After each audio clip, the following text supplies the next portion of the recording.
Dios les bendiga, bienvenidos a este nuevo capítulo de estudio con Santiago. Hoy comenzamos este libro maravilloso y Dios quiere que aprendamos cosas para nuestra vida, para que la podamos poner en práctica y de esa manera vivir vidas de excelencia. Por lo tanto, hoy en nuestro primer capítulo de Santiago, nuestro tema, alcanzando el éxito. Jehová es un Dios de excelencia, por lo tanto Él quiere que todos seamos personas de excelencia. A muchos cristianos les cuesta entender esto o aceptar esto porque ellos consideran que el verdadero cristianismo consiste en tener una vida pobre en lo económico y en lo espiritual. Pero la verdad es que muchos prefieren no pensar en tener una vida de éxito porque saben que para lograrlo hay que luchar, hay que esforzarse. Y por eso para ellos es mucho más fácil considerar y creer en un Dios de pobreza, cuando la Biblia nos dice todo lo contrario. No seamos amadores del dinero, no seamos amadores de las cosas materiales, pero tampoco caigamos en una vida de resignación, una vida donde simplemente nos lleva a pensar, es que eso es lo que Dios quiere que vivamos bien. Muchos cristianos, por lo tanto, creyéndose espirituales, asumen esa vida de resignación, esa vida de mediocridad, pensando que esa es la voluntad de Dios. Dios quiere cosas maravillosas para nosotros. Dios no solamente quiere darnos salvación, vida eterna. Dios no solamente quiere que un día esperemos vivir allá en el cielo, sino que Él quiere que aquí en la tierra también vivamos bien. No necesariamente con grandes riquezas económicas, pero sí que vivamos bien. Y quienes de algún momento tienen dinero en abundancia, perfecto, maravilloso. No es pecado tampoco tenerlo, no es pecado pensar en vivir bien. Es pecado cuando yo solamente me limito al materialismo, cuando yo solamente me limito a aquellas cosas físicas. Pero Dios quiere que vivamos bien aquí en la tierra y que esperemos un día vivir en ese cielo. Por lo tanto, vamos a mirar 10 pasos importantes cómo alcanzar ese éxito, no solamente en lo espiritual, sino también en lo secular. En la vida cristiana Dios quiere que tengamos éxito, que no solamente seamos cristianos de banca. La pregunta esta mañana es, si tú dices que eres súper espiritual y que no te gustan las cosas materiales, pero sí deberías pensar en tener éxito en tu vida espiritual entonces. Si eres un cristiano de éxito, y cuando hablamos de éxito no necesariamente hablamos de riqueza, muchas veces nosotros confundimos el éxito con eso, o la prosperidad también. Confundimos prosperidad con abundancia de dinero y confundimos eso con riqueza. O confundimos el éxito con alguien que tiene fama, que es muy reconocido, que es alguien de la farándula. Tú y yo como cristianos debemos ser cristianos de éxito, cristianos que cumplen con los mandamientos de Dios, cristianos que sirven en la iglesia, cristianos que se congregan mucho más que tan solo para esperar un milagro. Eso sería un cristiano de éxito. ¿Tú para qué te congregas? ¿Qué es lo que tú esperas? ¿Por qué acudes a esa iglesia a la cual te has acostumbrado ahí? Porque te gusta lo que ahí comparten, te gusta la alabanza, no tenías nada más que hacer y te acostumbraste a ir a ese lugar. ¿Qué es lo que te motiva a ir a ese lugar? Puede ser un cristiano de éxito o un cristiano fracasado que simplemente acude a ese templo porque ya te acostumbraste. ¿Cómo alcanzar ese éxito? Tanto en lo espiritual como en lo secular. Primero, mirando las pruebas como oportunidades para avanzar. Ahí en el versículo 2 de Santiago 1, hermanos míos, tened por sumo gozo cuando os halléis en diversas pruebas. ¿Qué dice ahí? Hermanos míos, ténganlo como gozo, alégrense, regocíjense cuando estén pasando, ¿qué dice? Diversas pruebas. Pero cuando nosotros nos gozamos, cuando estamos pasando por pruebas, porque pareciera algo ilógico. ¿Quién se va a gozar de estar pasando algo mal? ¿Quién se va a gozar cuando su vida está arruinada? Aquí no nos está hablando de una vida arruinada, aquí nos está hablando es de alguien que quiere alcanzar un propósito y que para alcanzar ese propósito tiene que sufrir, tiene que pasar dificultades. ¿Cómo logro el éxito? Cuando yo miro esas pruebas y esas dificultades como oportunidades para avanzar. ¿Tú cómo miras ese problema que estás viviendo hoy? ¿Lo puedes ver como un obstáculo para seguir avanzando o lo puedes ver como una oportunidad para avanzar, para crecer, para desarrollarte? Por eso es que a nosotros los cristianos, ¿qué nos dice la palabra? Que todas las cosas nos salen bien, son ¿para qué? Para bien, pero cuando las sé utilizar, porque de lo contrario alguien que está pasando un conflicto, ¿cómo puede ser eso para bien? Pero si yo, tras de ese problema, de esa dificultad, le busco una razón de ser y utilizo ese problema para mejorar. Alguien puede decir, pastor, ¿y cómo puede ser para mejorar si estoy que ya no soporto a mi esposa o a mi esposo? Entonces mira ese problema para buscar soluciones en el sentido de por qué es que se generan tantos esos problemas y cómo te puede servir ese problema para mejorar en otras áreas. Muchos matrimonios que hoy son muy sólidos, son fuertes y sólidos porque un día estuvieron a punto de separarse, pero aprendieron de sus errores. ¿Eso qué es? Eso es sacarle provecho a esas dificultades. ¿Qué problemas tienes tú hoy? Mira cómo esos problemas te pueden ayudar a mejorar tu vida.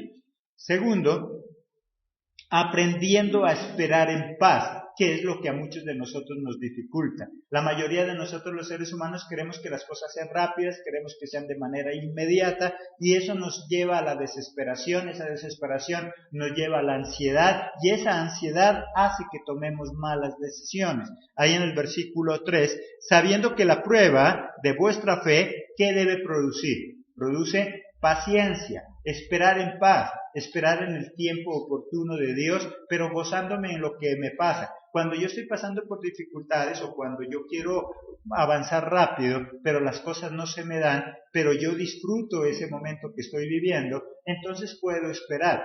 Cuando le llega la impaciencia, que es lo contrario de la paciencia, a una persona, cuando no sabe disfrutar esos momentos por los cuales se está pasando. El niño quiere ser joven y por eso no disfruta la niñez. El joven ya quiere ser adulto y por eso no disfruta su juventud. Y cuando es adulto ya no quiere ser viejo, quiere volverse otra vez a ser joven o a ser niño. Y por eso nunca disfruta el estado en el cual está viviendo.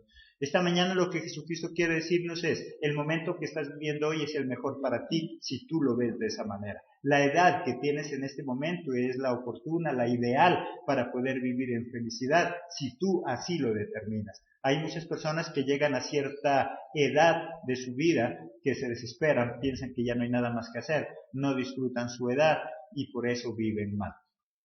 Aprendiendo a esperar en paz. ¿Qué cosas tienes que esperar? Disfruta el momento que estás viviendo. Si aprendes a disfrutar del momento que estás viviendo, vas a esperar en paz. Pero si tú no disfrutas lo que estás viviendo, no te gusta lo que estás viviendo, ¿tú qué vas a querer hacer con ese momento? Si tú estás viviendo un momento y no lo disfrutas, no amas ese momento que estás pasando, vas a querer salir de ahí tan rápido que te va a causar no paz, sino todo lo contrario, desesperación. Tercero, y algo importante, pidiendo a Dios sabiduría. Y si alguno de vosotros tiene falta de sabiduría, pídala a Dios, el cual da a todos abundantemente y sin reproche, y le será dada. Si yo no sé cómo vivir en paz, si yo no sé cómo aprovechar las oportunidades que estoy viviendo para beneficio, ¿qué debo pedirle? Sabiduría, porque una persona sabia es la que sabe hacer de sus problemas oportunidades para avanzar. Una persona sabia es aquella que sabe esperar en paz el momento ideal y no se desespera. Si a ti te cuesta esperar, si a ti te cuesta asimilar los problemas que estás pasando, muy probablemente, ¿qué es lo que te está faltando? Sabiduría. Por lo tanto, debemos pedir esa sabiduría, esos pensamientos de Dios en nosotros. Recuerda que la sabiduría es mucho más que inteligencia. La inteligencia es algo que yo puedo desarrollar a través de ejercicios mentales, pero la sabiduría proviene de Dios. La sabiduría es ese pensamiento de Dios en mí, que me hace actuar como actuaría ¿quién? Dios. Deberíamos nosotros pensar, Dios cómo actuaría, Jesús cómo actuaría en ese problema que estoy viviendo. A eso le podríamos llamar sabiduría. Cuarto, pidiendo y actuando con fe, en el versículo 6. Pero pida con fe, no dudando nada, porque el que duda es semejante a la onda del mar, que es arrastrada por el viento y echada de una parte a otra. Debo pedir y debo actuar. De nada sirve que nosotros nos pasemos la vida entera pidiendo si no actuamos. Hay muchas personas que tienen mucha fe, pero ¿qué es lo que no tienen? Determinación para actuar. Él cree que Dios va a hacer algo. El problema es que nunca actúa. Tú puedes tener fe de que lo que tú haces se va a vender. Y eso es maravilloso. Qué bueno encontrar a alguien que tiene un oficio en sus manos y tiene mucha fe. Esta persona dice, es que yo estoy convencido de que todo lo que yo hago se vende. Pero ¿cuál es el problema? Y si le pregunto, ¿y cuánto de eso que sabes hacer has hecho? No, porque ¿qué tal si se me queda? Entonces, ¿de qué fe estamos hablando? Si tengo fe, debo actuar. Si tú tienes fe plena en Dios y estás convencido de que eso que tú haces se va a vender y se vende, entonces ve haciendo un buen porcentaje de producción para que se venda. Pero muchas veces nosotros hablamos de fe, pero no actuamos. Y no quiero decir con esto que no tienes fe. Sí, tienes mucha fe. El problema es que no estás dando ese paso segundo, no estás actuando. Por lo tanto, no solo es cuestión de tener fe, es cuestión de actuar. Yo veo muchas personas que viven arruinadas, que viven mal, que nunca han conocido el éxito, porque nunca han actuado, porque simplemente se quedan en desear con mucha fe, en orar con mucha fe, pero no actúa, no está haciendo acorde a la fe que dice tener. Quinto, no siendo de doble ánimo, ahí en el versículo 9. El hermano que es humilde, veamos a ver, el 9, el 8, el hombre de doble ánimo es inconstante en todos sus caminos.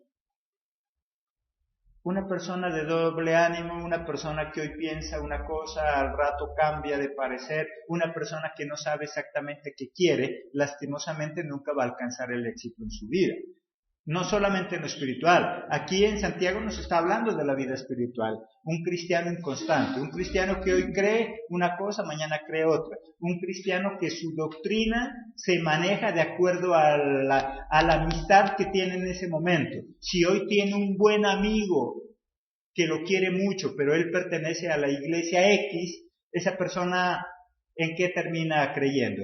En lo que su amigo le dice. Pero si en ese momento ya deja de ser amigo de él, porque consiguió otro amigo que tiene creencias diferentes, ¿qué va a pasar con la fe de esta persona? Inmediatamente cambia. Hay personas que cambian de religión como cambiarse de camisa. ¿Y por qué cambian tanto? ¿Y por qué son tan inconstantes? Porque no tienen conocimiento verdadero. Porque su fe no está basada en el conocimiento. Su fe está basada en sus amigos. Lo que sus amigos creen, eso es lo que ella cree. Si sus amigos cambian de religión, ella también cambia. Total, no tiene ni idea de lo que está haciendo. Una persona de doble ánimo nunca va a conocer una vida de éxito, ni en lo espiritual ni en lo secular. Hay cristianos fracasados, no tanto en lo económico, fracasados en su vida espiritual. Una persona que no sabe qué quiere, una persona que no sabe en qué cree, una persona que no está muy seguro de su creencia es una persona fracasada. Un cristiano que se congrega tan solo porque necesita un milagro es un fracasado espiritual. Porque nosotros los cristianos debemos congregarnos por mucho más de solamente esperar un milagro. Ese conocimiento verdadero en nuestra vida es lo que hace que marque la diferencia. Sexto, soportando las tentaciones, versículo 12. Bienaventurado el varón que soporta la tentación, porque cuando haya resistido la prueba, recibirá la corona de vida que Dios ha prometido a los que le aman.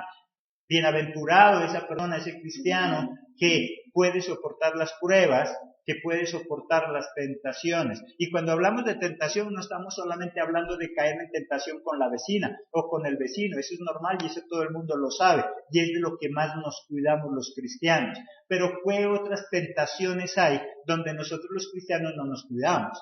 Como hombres nos cuidamos de no caer en tentación con la vecina, las mujeres se cuidan de no caer en tentación con el hombre, pero no se cuida de caer en la tentación de la pereza.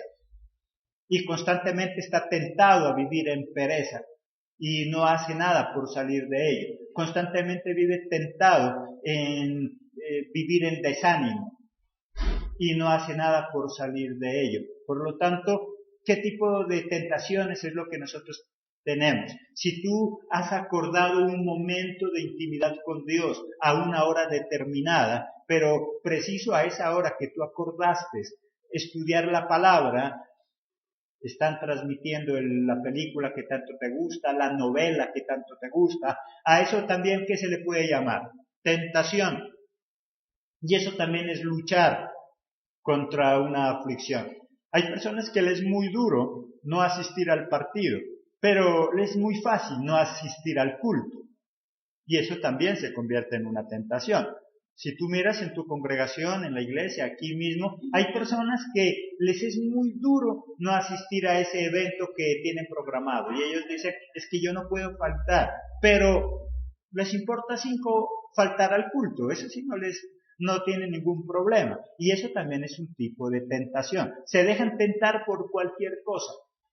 Hay personas que simplemente porque como cada domingo le llega visita, entonces nunca puede venir al culto porque siempre está atendiendo la visita y nunca es capaz de decirle a la visita, qué pena, me espera una horita, voy a ir al culto y yo vengo. O venga, vamos, acompáñeme y después venimos a la casa. Pero cae en ese tipo de tentación. Cuando hablamos de tentación, entonces no estamos hablando solamente de esas inclinaciones sexuales aparte de nuestra pareja. Estamos hablando de cualquier cosa que me distrae del propósito que yo tengo. Y no solamente en lo espiritual. Si en lo secular tú tienes un propósito, tú quieres ser un gran empresario, tú tienes un almacén, siempre vas a estar tentado. Tentado a abrir tarde, tentado a salir más temprano de tu empresa, tentado a no ir a trabajar ese día. Siempre vamos a tener diferentes tentaciones, no solamente en el ámbito espiritual, sino en cualquier cosa que nosotros queramos alcanzar. Una tentación, por lo tanto, se puede considerar que es algo que me aleja del propósito que yo quiero alcanzar, tanto en lo espiritual como en lo secular. ¿Qué cosas te están distrayendo y por eso no puedes conseguir esa vida de éxito? Alguien quiere ser el mejor estudiante en la universidad o en el colegio, pero igual, alguien lo invita a jugar al fútbol, alguien lo invita a ver películas y entonces se aleja de ese plan original que era estudiar para ese parcial o para ese examen. Séptimo, desechando toda excusa. No buscando culpables, las excusas solo nos mediocrizan y nos impiden avanzar. El aceptar nuestra culpa permite que podamos corregir. Cuando tú y yo aceptamos nuestra culpa, no es para sentirnos culpables y miserables. Cuando tú y yo aceptamos nuestra culpa, es para decir, hasta aquí he llegado con ese error, hasta aquí corto, ahora vuelvo a direccionar mi vida y voy a hacer algo diferente. Cuando tú y yo aceptamos nuestro error, podemos avanzar. El error nos estanca. Versículo 13. Cuando alguno es tentado, no diga que es tentado de parte de Dios, porque Dios no puede ser tentado por el mal, ni tienta a nadie. Cuando tú estés pasando por una dificultad, no digas que es que Dios te la envió. Dios no quiere que tú vivas mal. Nosotros debemos entender algo importante, y es que Dios es nuestro Padre, y así como tú eres padre y eres madre, tú no deseas el mal para tus hijos. Habrá algunas pocas excepciones, padres que tal vez son enfermos emocionalmente, porque un padre sano nunca va a desear el mal a sus hijos. Por lo tanto, Dios no te manda esa enfermedad. Dios no te manda ese accidente, Dios no te manda esa dificultad. Son cosas que suceden y que Dios permite que sucedan, que eso es muy diferente. Una cosa es que Dios permita que te enfermes y otra cosa es que Dios te envíe una enfermedad. Dios no te va a enviar ningún tipo de mal, pero Dios sí permite que sucedan ese tipo de cosas para que nosotros podamos reaccionar, para que podamos mirar nuestro error, para que podamos corregir. Desecha toda excusa, no vives de las excusas. Siempre le echamos la culpa a Dios porque le decimos, eso es lo que Dios quería. Gracias, Dios mío, por esta enfermedad. Dios no te la envió. Dios permite que te hayas enfermado para ayudarte a corregir alguna área, pero Él no va a enviar. O pregunto yo esta mañana, si tú eres mamá o eres papá, si tú quieres que tu hijo vaya al colegio, ese día entonces tú, para que él se acuerde, ¿le quebrarías una pierna? Imposible. El hijo, por lo tanto, no puede decirte, gracias mami por partirme la pierna. No, Dios, tu mami te aconsejó que no vayas a sus lugares, tú fuiste y producto de esa desobediencia se partió la pierna. Y lo mismo pasa con Dios. Dios no nos envía cosas malas, ni tentaciones, ni cosas desagradables. Cada uno es culpable de lo que hace. No mires a los demás para ver a quién le echas la culpa. No vivamos de excusas. No le echemos la culpa ni a Dios ni a los demás. Cada uno de nosotros somos responsables de lo que nos pasa.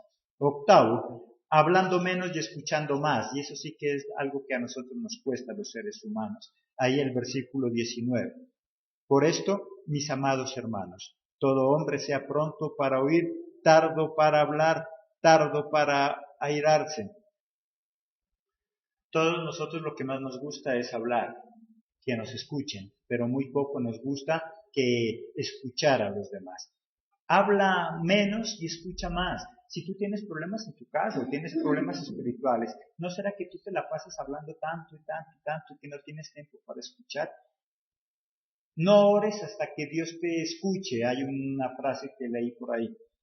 Ora hasta que tú escuches a Dios, que eso es muy diferente. A veces nosotros decimos, es que yo voy a orar y voy a orar y voy a orar y no me voy a cansar de orar hasta que Dios me escuche. Dios ya te escuchó. Ora no hasta que Dios te escuche, ora hasta que tú escuches a Dios, que es diferente. Dios ya te ha hablado tantas veces en esa oración. ¿Sabes por qué no lo hemos escuchado? Porque estábamos ocupados hablando. Porque nuestras oraciones son tanto de quejas, de reclamos, porque nuestras oraciones son tan lamentables que no tenemos tiempo para escuchar a Dios. Deja de hablar y escucha un poco más a Dios. Deja de estarle echando la culpa a Dios en tus oraciones. Deja de hacer esas oraciones donde nosotros decimos, es que Dios no me escucha, yo no sé qué pasa. Deja de estarle dando ultimátum a Dios. ¿Cuántas de nuestras oraciones son para decirle, Señor, si no me escuchas hoy, yo me voy al mundo? Señor, esta es la última oportunidad. Si no me escuchas, entonces yo ya no me congrego más. Deja de estarle dando ultimátum a Dios. Deja de hablar. Habla menos y escucha más. Dios quiere hablarte, pero tú no le estás escuchando porque estás muy ocupado con tus quejas, estás muy ocupado con tus lamentos. Qué agradable es cuando nosotros nos postramos al piso, no para orar esa oración de petición, sino para decirle gracias Dios mío porque tú eres bueno. Aunque me está pasando cosas difíciles, pero tú me amas. Y nos levantamos de ese lugar en paz, llenos de bendición. Octavo, entonces, habla menos y escucha más. Noveno, escuchando la palabra de Dios. La palabra de Dios es lumbrera a nuestro caminar, es lo que nos guía sobre el sendero correcto. Escucha la palabra de Dios, versículo 21. Por lo cual, desechando toda inmundicia y abundancia de malicia, recibid con mansedumbre la palabra implantada, la cual puede salvar vuestras almas. ¿Qué dice?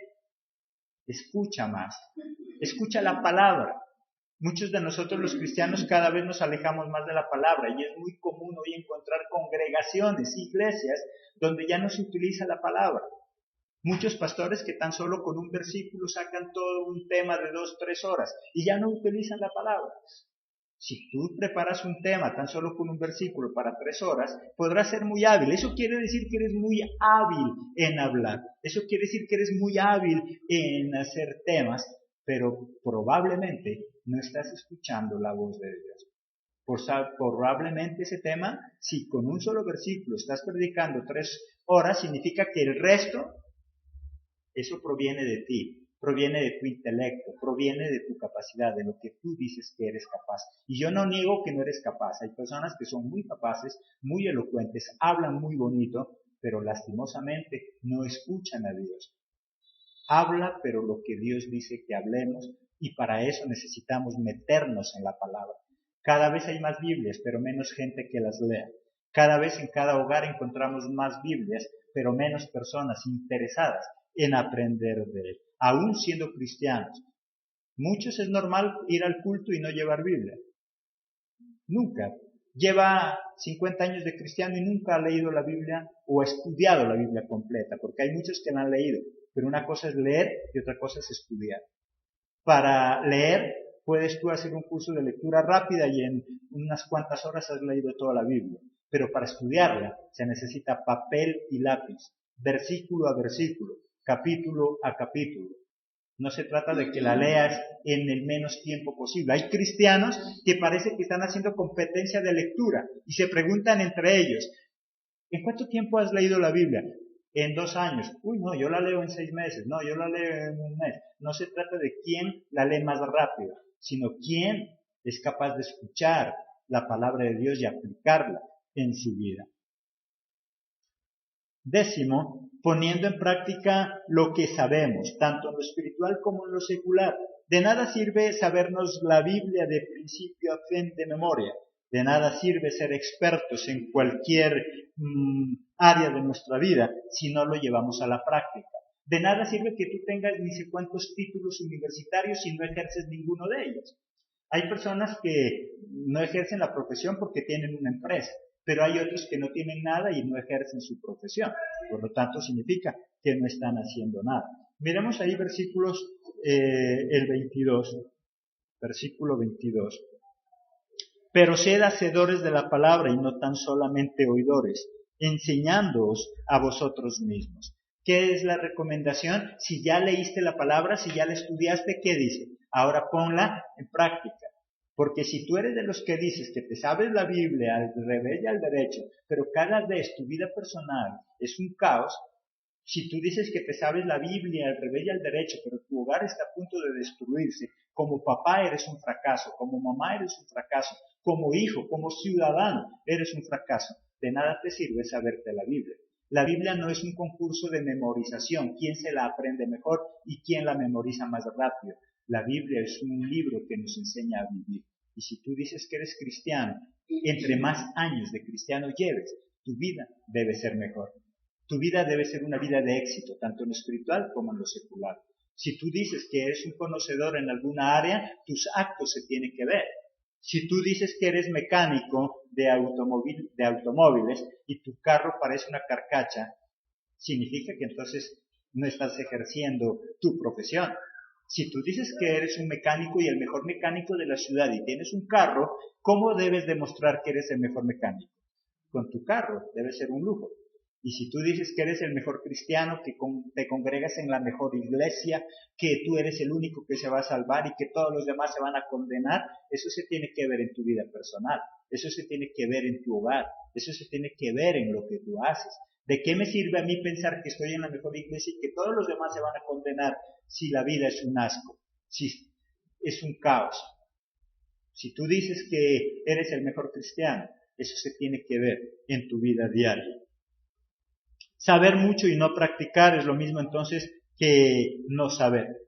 Saber que quiero algo, pero no saber cómo conseguirlo, es lo mismo que nada. Versículos 23 y 24.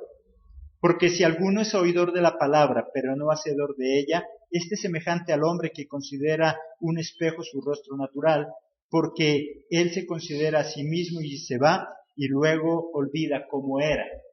Si tú dices saber algo, pero no lo practicas, es lo mismo por el ejemplo que nos da la Biblia. Alguien que por la mañana se mira en el espejo, pero más se demora en salir de su cuarto, que ya no sabe cómo es. Se le olvida su rostro, se le olvida cómo está vestido, se le olvida cómo es su imagen. Si tú eres experto en leer la Biblia, pero no la practicas, de nada sirve. Más te demoras en salir del culto que ya no te acuerdas nada de ella. La Biblia es mucho más que simplemente para memorizarla. La Biblia es para vivirla. Y por eso, con lo que terminaba este capítulo, si tú dices que estás en la mejor iglesia y que eres el único que se va a salvar y que los demás se van a condenar, eso se tiene que ver en tu forma de vida, en tu forma de ser. Si eso es verdad, tú no tienes ni siquiera que decirle a los demás que se van a condenar si no se hacen a tu religión. Ellos, tan solo con ver la calidad de vida que llevas, van a querer pasarse a la tuya. Ellos van a querer ser como tú eres. Si nosotros, los cristianos, aplicáramos la palabra de Dios, si nosotros los cristianos viviéramos acorde a como nos enseña la Biblia, no tendríamos que estar rogándole a la gente que venga a nuestra iglesia. Simplemente ellos, con vernos, van a querer ser. Va a llegar el momento donde ellos van a decir a dónde van. Voy a congregarme. ¿Y qué dice la palabra? Ellos te van a decir, mínimo 10 personas, yo quiero ir. Porque yo he visto que Dios ha hecho maravillas en su vida. Porque yo conocía cómo era usted y yo veo cómo está viviendo hoy. Porque yo quiero tener un hogar como usted. Porque yo quiero ser un hijo como usted es. Porque yo quiero ser un esposo, una esposa como usted es. Por lo tanto, la Biblia es mucho más que un libro para memorizar. La Biblia es ese manual maravilloso que nos transforma, que nos enseña a vivir, a tener vidas de éxito. La Biblia no solamente dice quién se va a condenar y quién se va a salvar. La Biblia nos enseña a vivir de una manera ordenada, a alcanzar ese éxito. Dios no solo quiere que seamos religiosos a la espera de un milagro. Dios quiere darnos una nueva vida. Dios quiere darnos una vida con propósito. Luchar cada día por ser mejor con la ayuda de Jesucristo no es pecado. Si tú eres cristiano, entonces busca tener una vida de éxito, tanto en lo espiritual como en lo secular. Si tú te congregas hace muchos años en alguna iglesia, pero no sirves, no estudias la palabra, no pones en práctica lo que has aprendido, no eres un cristiano de éxito, eres un cristiano fracasado. Si Dios te ha dado dones, talentos, habilidades en la vida, pero no las pones en práctica, por lo tanto serás una persona de fracaso y no una persona de éxito. Es el mensaje de esta mañana a través de Santiago, el capítulo 1. Cómo conseguir una vida de éxito, tanto en lo espiritual como en lo secular. Cómo cada día ser mejor. Cómo cada día mostrar con nuestro ejemplo lo que Dios quiere que seamos. Dios no solo quiere que tú y yo un día estemos en el cielo, Dios quiere que aquí en la tierra, mientras esperamos ese día maravilloso de su segunda venida, podamos vivir vidas de éxito. Dios los bendiga, nos vemos en nuestra próxima emisión el día de mañana, si Dios así lo permite. Que Dios los bendiga.